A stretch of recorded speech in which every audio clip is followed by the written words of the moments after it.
Memories come dressed as night to plunder dreams and whispered out. So the scattered light reflects your mind, splinters facts from fictions. It's dark outside, it's cold in here. There's nothing left but all your fears. You're falling like the moon falls. The sunrise is so pretty.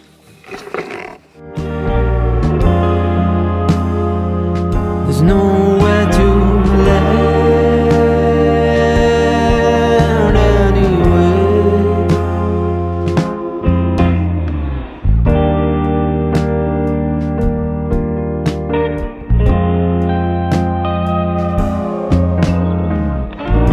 Hold me tightly like I was there. Face the things that you don't dare. Whisper softly in your ear. Hello everyone and welcome back to my YouTube channel. If you are new here, my name is Zara. I post content all about fitness, training, gym, wellness, lifestyle, all the things. So I'm happy to have you here. I wanted to do just a quick introduction to this video just while I am sat outside the gym drinking my pre-workout of choice today, which is just a monster. But today I'm going to be talking about how to actually grow your glutes. Now, 2025 is my grow my bunda season. I obviously competed last year and my biggest area for improvement is my glutes. I do have little baby glutes, so I'm really wanting to focus on growing them this year. But it's really important when it comes to growing the glutes. It's more than just like eat healthy and train glutes. Like there needs to be a process and a structure to be able to facilitate that growth and get the most out of the growth as well. So I'm excited to run you through today's video. I'm going to talk about, best exercise solution for the glutes, how much volume you should be training for the glutes. I'm going to run you through my glute day today, and nutrition, best nutrition practices to grow the glutes. So I think you'll gain a lot out of this video. I'm excited. We do have to first and foremost destroy my glutes in the gym, so I'll run you through that workout. So if you enjoy this video and take a lot away from it, I would love to hear what you've learnt down below or things you're going to implement as well.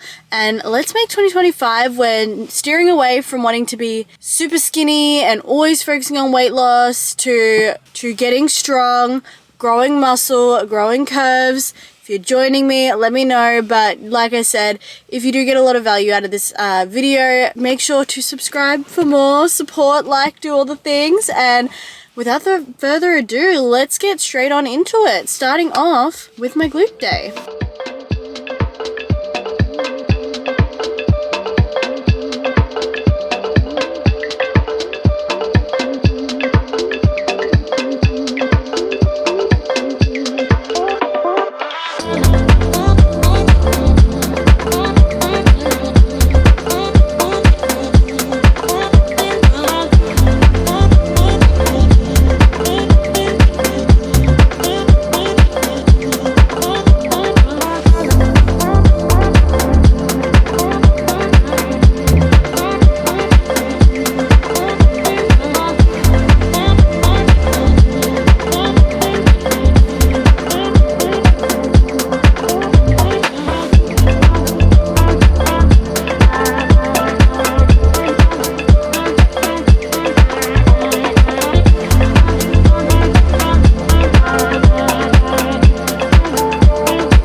that was such a good workout and I feel good. One thing I did want to jump on and talk about, and probably one of the biggest mistakes I see a lot of women make when it comes to wanting to whether grow muscle, grow the glutes, is so many women are just not training hard enough to be able to grow the muscle tissue. You know, a lot of us go in and we just sort of go through the motions, and growing muscle is not that easy. I wish it was, but it takes a lot of effort to be able to grow muscle. So my first tip when it comes to training to grow the glutes is intensity. Intensity is everything. Now, a good way to measure your intensity, and one of my favorite ways, is looking at reps in reserve. So you want to train either to failure, or sometimes it depends on the exercise and what you're doing, but I like to either train to failure or until I have 1 to 2 reps in reserve. That basically means I'm 1 to 2 reps short of failure. Now, the thing is a lot of people don't know where their failure point is, and it's something that you learn over time as you gain a little bit more maturity in your training journey. But a lot of us hit mental failure before we ever hit technical failure. You're generally a lot stronger than what you think, but if you can keep in mind that RIR, it's very hard to say RIR with an Australian accent because it fucking sounds the same. But if you can train 1 to 2 reps short of failure or failure for a lot of your sets and exercises, then you're going to be putting your body in a position to see muscle growth. Just like anything, you know, diamonds are built under pressure. You know, you see the most growth when you are challenged. So you can't go in there and do a bunch of booty band kickbacks and hip thrusts with a really small weight. Oh, shit. Your workouts have to be challenging. You can't just, go in, go through the motions. Even if you are implementing progressive overload, you're tracking your training, you're improving your weights lifted and your reps. Yes, that is important, and yes, that will help with growth, and I'm going to talk about that soon. But we actually need to be bringing the intensity. Majority of the time, when I get exercise videos or form videos from my clients, because we get them to send videos of them performing their movements so we can see how they are performing and make sure they're doing the movement safely. But honestly, 9 times out of 10, I don't even have to correct their form. I have to tell them to go harder or that the set looked too easy. You want to be in pain, and I mean good pain. Like, obviously don't push yourself to injury, but you need to scrunch up your face a little bit. You need to be challenged. Honestly, like, the last few reps need to naturally be slowed down, because honestly it's the last 5 slow reps that count. Like, if you're doing a set of 10, the first 5 don't even really do anything, right? It's those last 3 to 5 where, as long as you're lifting heavy enough and performing the movement correctly, the reps are going to naturally slow down. You want to be fighting for your life. That's how hard you want to train. And I know that's not very sexy and it's a little bit scary, but that's how the girlies are blowing up their glutes, especially if you want to make the process faster. Growing muscle it's not hard. It's very simple, but it just takes a while because, especially as females, we do not hold as much testosterone as males. That's why I always say, people should not be worrying about getting bulky by weight training, because it takes a while, okay? Unless you're having some special supplements, but we don't do that here. We're not about that. So yeah, like I said, if you want to try and grow your glutes as fast as you can, you need to bring the intensity. Otherwise, it's just going to take forever. So tip number 1 / mistake number 1 that I see a lot of women make is they're just not training hard enough in the gym. Challenge yourself to do 1 extra rep. I love to play this game with myself. If I do a set of 10, and then I'll be like, okay, well, you've just done 10, you can easily do 1 more, and I play that little game with myself. So make sure that you are bringing the intensity. It's going to amplify your glute growth.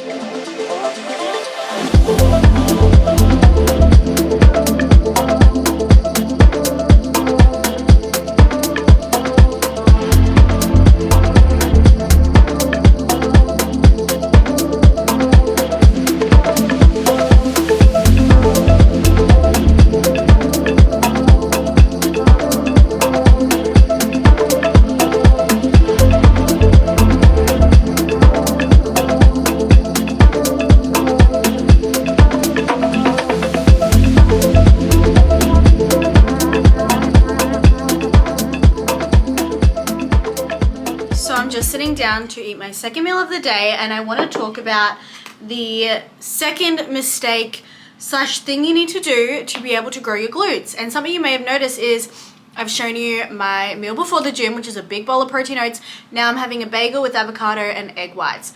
Two pretty substantial meals, and that's because you need to make sure that you are fueling yourself enough for your workouts. To grow any sort of muscle tissue, you have to be in a caloric surplus, or at least around maintenance. Now, can you grow muscle in a deficit? Absolutely, but it's just going to be a lot slower of a process. And what I find is with females, we tend to either overeat without realizing and mistake it for undereating because we're eating really calorically dense, poor foods, or we are under eating thinking that's going to get the body that we want. Therefore, we're not able to perform the best within our workouts. We don't have enough energy availability to push in our workouts to facilitate that growth. So you need to make sure that you are eating enough to grow. What I like to do is, say your goals are to grow your glutes, I would first find out where your maintenance is and then start building up your calories gradually from there. Tracking your weight and obviously your progression within the gym to make sure that obviously you are not just gaining body fat, because also you want to make sure, although there may be a little bit of body fat gain when on a muscle growth journey, you want to minimize it as much as possible. So you want to aim for about a 1 to 2% body weight gain per month to know that it is going to quality tissue. So what you want to do is track your weight every single week, track your nutrition, make sure you are hitting your protein and you are eating enough food. Then if you don't see the scale go up, then increase the calories and gradually increase them by like 70 to 100 every single week, or every week depending on your progress. But you need to make sure that you are fueling for your workouts. Otherwise, you're going to be working hard in the gym and not getting anything out of it because you are under fueling. You need nutrition is 80% of it. It's like the same with weight loss. You can train and do as much cardio and do as much output as you want, but if your diet is not in check, you're not going to lose body fat. And that goes the same for building your glutes. You need to have the fuel there. Flowers don't grow without being watered. Like, you need that energy there. And one last point, more food does not equal more body fat.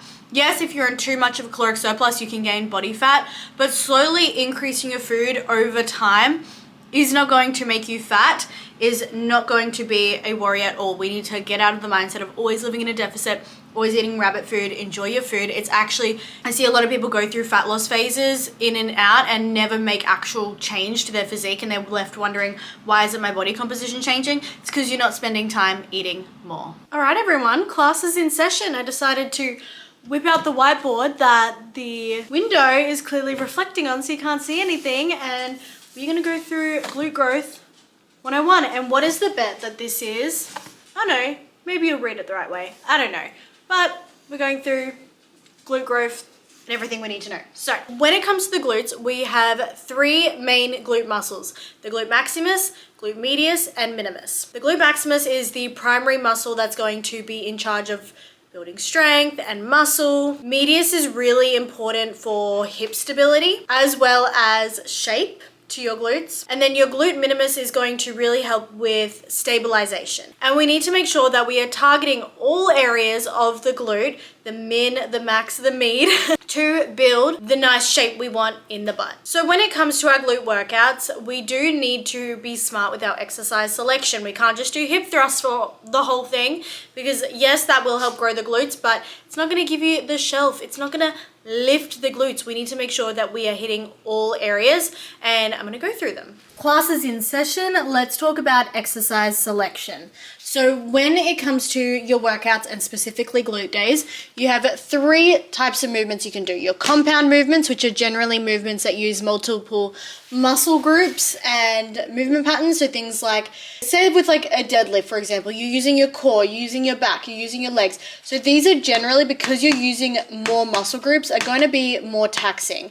Then we've got isolation movements. So these are movements that isolate one muscle group, and then with the glutes we like to do abduction movements. So we've got our compound exercises here where we have these types of movements. So we've got the hip thrust, which we know is the king to glute growth. It's going to target the glute max and is probably going to be one of the bigger bang for your buck. Training the glutes in the shortened position as we contract them at the top.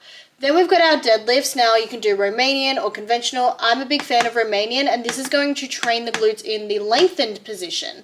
So I really enjoy especially Romanian deadlifts, and you can do so many variables. You can do V stance, you can do dumbbell, barbell, so many different ways that you can do that one. And then we've got our squats, and this could include, you know, even a Bulgarian split squat or just a barbell back squat, sumo squat, so many, again, different variations, but these are going to be your main guys you want to incorporate as a compound movement. Even though there are many different ways to do them, you want to incorporate one of these. And then you want to move on to your isolation. Now, isolation, we're only talking about specifically glutes here, not legs. So isolation, we've got cable kickbacks or cable abductions, similar to a kickback where you sort of kick your leg out to the side. And this is going to isolate certain parts of the glute muscle. I also want to mention that with a deadlift, this is great for overall posterior chain development as well, and glute hypertrophy, which hypertrophy is another term for glute growth. And squats are going to, as long as you're hitting depth within your squats, it's going to allow the glutes to work harder, especially if you focus on the eccentric phase as well, depending on the type of squat you do. A lot of people do barbell squats to get stronger at them. If you're doing like a sumo squat or a straddle lift or something, I always recommend my clients to not rush through the eccentric part of the movement, which is the coming up part, or, you know, the second half of the movement, you could say. When you slow that down, you get a lot more activation within the glutes, and the glutes work a lot harder, helping you grow more. Then we've obviously got our isolation, so cable kickbacks, perfect for isolating the glute max. And then we've got the abductions, which are great for glute medius activation as well. Then we've got our abduction movements, which can be very much focused on our glute medius and minimus. Banded lateral walks, these can be really great as a warm-up as well to fire up your glutes, do a bit of glute activation. And this is perfect for firing up the side glutes for better shape. And then the hip abductions is, again, also a great movement you can do as a bit of a warm-up, but also great for the side glutes as well to give you more overall shape. When it comes to writing out your program, I recommend pairing 1 to 2 compound exercises with 2 to 3 isolation movements in each glute workout when you're specifically focusing on the glutes. So an example of a glute workout could be barbell Romanian deadlifts, 4 times 8 to 10 reps, a hip thrust machine, which is personally my favorite because I don't want to bother setting up a barbell sometimes, 4 times 10 to 12, dumbbell Bulgarian split squat. So this is going to be great so we can have a single leg movement, which I do really recommend, whether that is through a kickback or a lunge pattern. But dumbbell Bulgarian split squat, and there is a way to make it more glute focused. We've got 3 times 8 to 10, and then we're finishing off with the abduction machine, 3 times 15 to 20, almost like a little bit of a finisher at the end. Now that's very basic. Obviously there's only 4 exercises, but as long as you're bringing the intensity, like I mentioned earlier in the video, you can still see quite a lot of progress. And I think, again, where a lot of people go wrong with their training is they think doing more in terms of volume is better, when it's not necessarily better. Maybe the sort of issue is that you just need to train fucking harder. And when you train harder, you don't need to be killing yourself doing like 15,000 different sets of glutes in a week if you were to just do the actual working sets properly and with intensity. How much should we train the glutes to get the growth that we want to see? Because like I said earlier, we don't want to overdo it, but we do need enough to have enough volume there to put the body in a position to grow muscle. So a good framework to go based off is, if you were a beginner in the gym, aim for 10 to 15 sets per week. So 10 to 15 sets of glute focused movements per week. If you are more intermediate to advanced, 15 to 25 sets per week is more than enough. When you're a beginner, you always want to start smaller and build up. There is something to be said for newbie gains. If you are new to the gym, doing more is actually kind of better, even though when we start, we want to do as much as we can. Start with the lowest hanging fruit. More is not always better. You want to get the most out of the least, and when you're a beginner, that's the best time to do it. And then it does take a little bit more volume as you do become more advanced in your lifting journey. But you want to spread this volume over 2 to 3 glute workouts per week so that you're getting the optimal recovery and growth, and you're not, if you're doing 15 to 25 sets per workout, can be quite a lot, and your performance may take a hit. You want to make sure that you are spreading it over, you know, for me personally, I spread my glute volume over a couple of leg days where I do incorporate some quad work as well and some calves. So that way my glute volume is spread out and I'm getting my maximum effort out of each one of my glute movements. Now, I want to talk about progressive overload and what that is.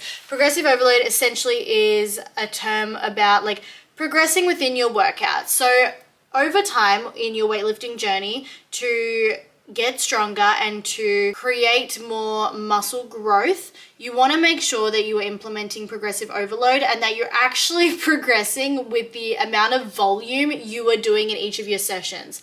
Doing the same thing over and over again is the definition, and expecting a different result is the definition of insanity. If you are lifting the same weights every single week, you're not going to be challenging yourself enough to see the growth that you want within your glutes. So the easiest way to implement progressive overload, and there are many ways to do so, is by either increasing reps or weight in each of your glute workouts. Now, with your glute workouts, you want to keep the same workout split, minimum 4 weeks, but ideally 6 to 8 weeks, sometimes even more, because you need to make sure that you are sticking with the same workouts, but within those workouts, you are getting stronger and you are increasing the amount of weight you lift, or you're increasing the amount of reps you do. Now, as you do become a little bit more advanced, you'll find that it takes a lot longer to increase your strength than it did at the start, because you do have something called newbie gains. Also, we don't know when we're a beginner in the gym what our true capacity and work limit is compared to when we are more intermediate and advanced. We can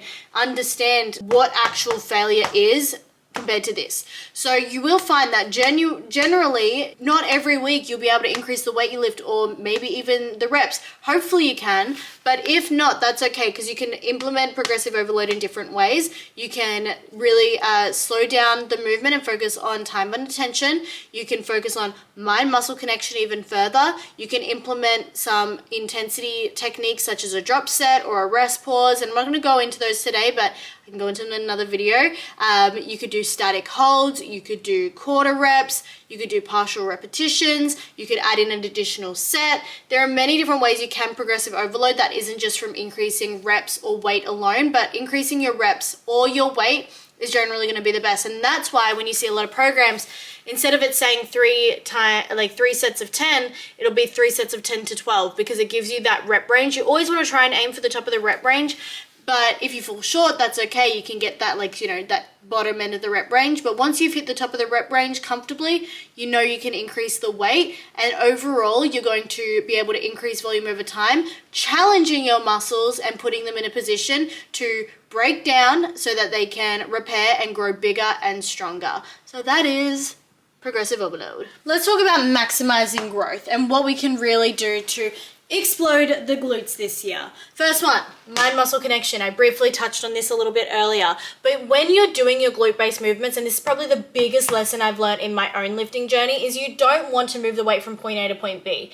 That might get you maybe a little bit further in the beginning, but it's not going to help you in the long run. You actually want to focus on contracting your glutes in every single rep and not just go through the motions. And that goes through any movement you do at the gym, especially if you're trying to focus on muscle growth and hypertrophy. You need to be utilizing mind-muscle connection and not just swinging the weight around or just going through the motions. And intensity is everything, and this is going to really help. So you really want to be present in the moment when you're going through your glute day. Next is rest periods. Don't be doing these 30-second rest breaks and trying to get your heart rate up as much as possible. Not going to help you. For compound lifts, I recommend resting about 2 to 4 minutes. And then for isolation exercises, 60 to 90 seconds is perfectly fine. You want to have longer rest periods on your compound movements because, like we mentioned earlier, your compound movements are a lot more taxing on the body and use a lot more of the body than, say, the isolation, so it needs a little bit more recovery. And when you have adequate rest periods, it allows you to go into your next set with being able to actually give it your all than like a half-assed effort. Next is nutrition and recovery, and I know I've already spoken about that, but you cannot grow your glutes if you are not eating enough food. Obviously, what's optimal is being in a slight caloric deficit. That doesn't mean eating a huge amount of food and bulking like crazy. This is a mistake a lot of women make. just a slight caloric surplus, because there is a point of diminishing returns when it comes to growth. Unless you are taking special substances, it is going to be a lot more of a slower process for building muscle than what you think. Gaining like 5 kilos in a month, not going to be majority muscle, unless that is your goal to gain body fat, which I know it is for some people. You also want to make sure that you are getting adequate protein to help support your recovery from your sessions as well. It's going to help with muscle repair, muscle growth. It's going to help with muscle soreness. So make sure that you're not neglecting nutrition and recovery, because at the end of the day, it's not in your sessions that the glutes are growing, it's as you're recovering. Your glute sessions, your muscles are being broken down. When you're resting, that's why rest days are important. When you're resting, that's when your muscles are repairing and regrowing stronger. Now, another thing that I know a lot of us ladies are terrified about and are stuck in, we're like, should we lose weight so we can see abs, or should we grow muscles so we can grow glutes? How can we do both? And unfortunately, it is quite hard to do both at the same time. You really do have to put all your energy and focus into either growing muscle or losing body fat. Otherwise, you're going to be one of those people who spin their wheels and try and do both at the same time and don't get anywhere. You can go through different phases to achieve that. However, I am someone that I like to keep lean. I don't like to put on a ton of body fat, and I think a lot of women can relate to that. So how I'm going through my glute growth journey whilst focusing on also keeping my waist snatched, because that's what we want. We want to keep the waist tight. We want to keep the glutes looking big and juicy, but we also can't be scared of eating a little bit more food to facilitate that growth. So here's exactly what I'm doing. What I like to do with also my clients who go through a growth phase is we like to focus on a 1 to 2% body weight gain per month. Now, when you are on the journey of growing your glutes and growing muscle, you do need to see the scale go up. If the scale's not going up, probably not growing muscle. However, we can't necessarily gain 5 kilos in a month, because as a woman, that's probably going to be more body fat than it is lean muscle tissue. So the way that we can somewhat gauge that majority of the gains, as long as all the boxes are being ticked, you're training with intensity, you're eating enough food, if you get a 1 to 2% body weight gain per month, you're going to be in a really good position to gain lean muscle tissue. Now, will that come with a little bit of fat gain? Absolutely, but don't be scared of it. As long as we're not stacking on a ton of weight really fast, you're going to be in a okay position. So that's one way that I really like to stay as lean as I can while still putting my body in a position to grow my glutes. Now, the second thing I want to mention is your nutritional choices. A mistake a lot of women make is they think, okay, I'm going to grow muscle, I'm going to go into a bulk, and I'm just going to eat whatever I want. Or they maybe have a caloric goal, but because the caloric goal is so high, they end up filling their calories with junk. Make sure that you are still eating clean when you are on the journey of growing muscle. You can't just eat KFC every day because it fits into your macros, or GYG or Chipotle or any of that. You want to make sure that you are still eating 80 to 90% whole-based clean foods. So a whole food is basically single ingredient. It hasn't been processed. It's not in a package. You need to be focusing on getting your fruits and veggies in, your lean cuts of protein, and quality nutrients. That is also going to help with your digestion. It's going to help with water retention. It's going to help with inflammation, and it's going to really make sure that the waist stays as tight as possible. Now, obviously, different women distribute body fat differently. So some women may just like hold more in their stomach, some may not, but you can try and keep the waist as tight as you can by focusing on your nutrient quality. And then the last few things, which I'm going to pile into like one, is water, sleep, and stress. These have a massive impact on our overall health and well-being. And when we are stressed and we have elevated cortisol for too long, having elevated cortisol is not a bad thing. I think there's a thing out there that's like really making cortisol face, cortisol this, cortisol's the reason you're fat. No, the reason you're fat is because you're eating too much. Like, sorry, but cortisol does play a role. Like, we can't say cortisol doesn't play a role, but it's probably not the reason that you are fat or struggling to lose weight. Cortisol is good for us in certain moments. Elevated cortisol for too long of a time, that's when it can get dangerous. So you do want to manage your stress, and I would say stress more in the fact of when we are highly stressed, it puts our bodies into a fight or flight state, which just can alter our behavior around our habits. We are a little bit more in fight or flight or freeze, and we make poor choices, and we're not really thinking about what we're doing. Sleep is another thing where it does actually impact our muscle growth and fat loss from a physical standpoint, but also when we don't get enough sleep, we lack motivation, we lack energy to show up in our sessions, we are more hungry. Our appetite is all over the shop. Like, there's so many things that, again, can alter our behavior.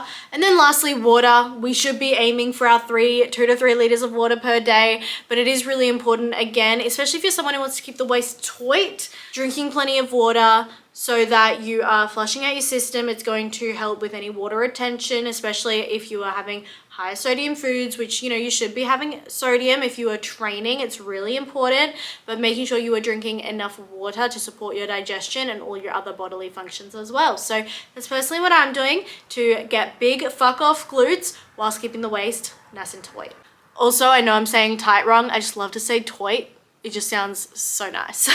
We're almost coming to the end of this video, but I want to finish off with some mistakes to avoid when it comes to your glute growth journey. Number 1, training more is not always better. Make sure you are not overtraining. If anything, if you are doing too much glute volume, it probably means you're not actually bringing the intensity. Sometimes more is not always better. You want to get the most out of the least, and the way you do that is by actually, sorry, I don't know if this is in focus, is by actually training hard in the working sets that you do have. But remember, if you're a beginner, 10 to 15 sets per week of glute focused movements is enough. If you're more advanced, then you can do the 15 to 25 sets, but you don't really need any more than that, as long as those sets are quality and you are pushing close to failure. Number 2 is neglecting other muscle groups. This is a very common mistake, especially with females. We are so focused on growing our glutes that we forget to grow our quads or our calves or our upper body. Everything needs to be trained to some degree. Obviously, if you have the goals of growing your glutes, you're going to put more volume towards your glutes than other areas, but you cannot neglect all the other muscle groups, not just for an aesthetics reason, but for overall functionality with your body. It is really important that we are not just training glutes altogether. We need to be training everything. It's okay to swap the volume to be more focused on the glutes, but don't neglect other muscle groups. Not just for aesthetics, but it is really important to have a strong back, have a strong core, have strong arms for functionality and for our day-to-day living. And number 3 is poor form. Make sure, I know a lot of gyms have free PT sessions if you sign up to a new gym. We personally at ZZ Fit do form reviews for our clients. So we look over their form to make sure they're not only just performing the movement correctly, but they are actually training with intensity. Because like I said, intensity is everything. If you're going through the motions, you're not going to really see the glute growth you want. And that is something that I learned hard within my journey, is like, I can't just swing the weight around. It's not going to get me the result I want. There needs to be intention, mind muscle connection, and you need to be performing the movement properly. But it is especially important for glute growth to maximize the movement and also to prevent injury and to ensure that you're doing the movement safely and correctly, especially when it comes to movements like squats and deadlifts and hip thrusts. If they're not done correctly, it could put you in an unsafe position. So you want to make sure that you're performing each and every movement safely. So that takes us to the end of this video. I hope you took a lot of value away from it. And if you are someone who wants to start your own glute growth journey and would like our specialized help, then I always leave the link to all the coaching things down below. I'll share some testimonials. This is what we've done. We know a thing or two about growing the glutes. So if this is a journey that you personally want to go on, I do encourage you to apply for our metabolic breakthrough method down below, where we help women just like you break through plateaus, see results, and give them the tools so that they can sustain those results for life and not have to rely on a coach forever. So if that's something you're interested in, definitely check out all the links down below. But other than that, I hope you guys enjoyed this week's video. If there's anything else you want to learn about or see from me, please let me know. And other than that, I will see you guys in the next video. Bye guys.